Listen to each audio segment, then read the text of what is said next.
C'est une équipe dynamique, très ouverte, qui est très polyvalente, dont la dominante c'est la qualité des soins. On manipule beaucoup les sédations, les catécholamines. On évalue heure par heure, si c'est pas minute par minute, les réactions que peut avoir le patient. Et du coup, c'est une surveillance permanente du patient. Une infirmière ou une aide-soignante en réanimation doit savoir surveiller son patient. Beaucoup de dialyse à broncher et on s'adapte parce qu'on a différentes machines dans le service. Les patients sont très instables dans le service avec des soins techniques très pointus en termes de dialyse, d'ECMO. Beaucoup de départs au bloc opératoire avec des retours. On participe beaucoup à l'aide des soins invasifs pour les médecins. En fait, on prépare les rampes, le matériel nécessaire à la pose des cathéters. On encourage énormément l'équipe infirmière et aide-soignante à parler aux patients parce qu'on ne peut pas mesurer le degré d'écoute du patient même s'il est endormi. Je parle toujours à mes patients. Je pars du principe qu'ils nous entendent toujours, que chaque soin qu'on peut faire, ça peut être un traumatisme pour le patient et la moindre sensation qu'il a, c'est de l'aider à analyser ce qu'il peut ressentir en fait et donc de prévenir dans tous nos soins, tous les actes qu'on peut faire. Pour moi, c'est très important de le prévenir en fait. On voit au niveau de la tension ou de la respiration que des fois ils réagissent à ce qu'on dit. Se présenter, quel jour on est, quel temps il fait, je vais vous faire une piqûre, je vais vous faire des petits soins, faire un soin de bouche, tout ce qu'on fait en fait, on le dit aux patients. Et puis il y a l'accompagnement de la famille tout au long de l'hospitalisation.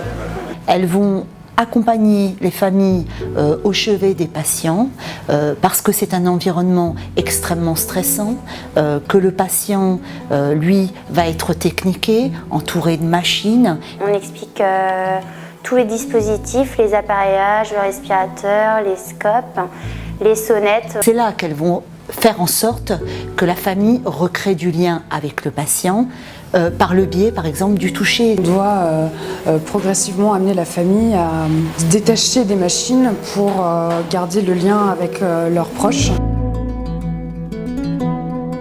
On travaille en collaboration avec les infirmières en permanence. On parle beaucoup. L'équipe médicale et paramédicale est très soudée, ils fonctionnent vraiment ensemble 24 heures sur 24. On communique beaucoup avec les médecins. Pareil, c'est eux qui nous donnent le feu vert pour plein de choses. On parle aussi beaucoup des patients, de l'évolution. On attend beaucoup de résultats qui nous permettent de lancer certains médicaments. Une entente qui fait que dès qu'on a un souci, en fait, on peut tout de suite aller les voir, ils répondent tout de suite. Le fait que les médecins soient toujours là pour répondre à nos questions quand on n'a pas compris telle ou telle pathologie, ça aide énormément. On travaille vraiment en équipe. Donc ça, on n'est pas tout seul et c'est bien d'être soutenu. Travailler en service de réanimation, ça peut être à certains moments très difficile. On peut être confronté à des situations très douloureuses et le fait de pouvoir en parler avec quelqu'un d'extérieur au service, ça peut beaucoup aider. Je coordonne des groupes de parole qui sont animés par une psychologue extérieure au service et qui s'adressent aux équipes paramédicales et médicales dans le service. On travaille avec une aide-soignante en binôme, on tourne sur 2 malades la journée. Parce que les aides-soignants, c'est vraiment aussi très important. Ils sont capables de nous informer de l'état du patient très rapidement. Et puis, il y a aussi, ils ont un rôle indispensable en ce qui concerne le bien-être du patient, l'installation, la toilette. Les soins de nursing font partie intégrante des soins en réanimation et de la prise en charge globale du patient. Cela permet aux soignants et notamment aux paramédicaux de conserver une relation, une communication avec le patient. Le dossier médical informatisé est un gage de sécurité pour les infirmières. Le recueil minute par minute des paramètres vitaux et les prescriptions médicales sécurisées permettent aux infirmières de se consacrer pleinement aux soins prodigués aux patients. Tout de suite, quand on allume notre ordinateur, si on voit que le médecin nous a rajouté une prescription, ça va s'afficher en rouge en premier. Un gain de temps pour les infirmiers et pour les aides-soignants, puisque des données vont s'enregistrer automatiquement. Il y a un onglet aussi pour tous les dispositifs du patient, donc c'est vrai que quand on prend nos transmissions le matin, des fois on ne connaît pas le patient, on a juste à cliquer le dossier médical, on a toutes les données. Au niveau des dispositifs invasifs, on sait ce qu'il a. Les aides-soignantes, elles peuvent voir comment est nourri le patient, s'il peut manger, boire. En réanimation, nous avons et le dossier de soins informatisés, mais également une armoire sécurisée de pharmacie qui va nous permettre une bonne gestion en tout cas des médicaments et de pouvoir gérer nos stocks.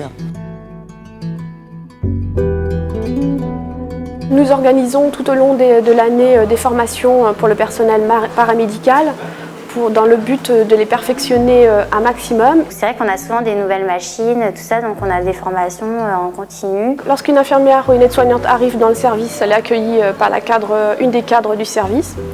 Et ensuite, elle est dirigée vers une infirmière qui a beaucoup d'expérience et qui va la former pendant 1 mois. Et l'intérêt, c'est d'acquérir un maximum d'expérience, de connaissances techniques, relationnelles, humaines. La nouvelle infirmière ou le nouvel infirmier qui arrive dans le service n'est jamais seul. Les collègues sont toujours disponibles pour répondre aux questions, que ce soit en termes de prise en charge médicamenteuse ou dans les soins purement techniques, la dialyse, l'ECMO. Et puis l'équipe d'encadrement a aussi une expérience de réanimation.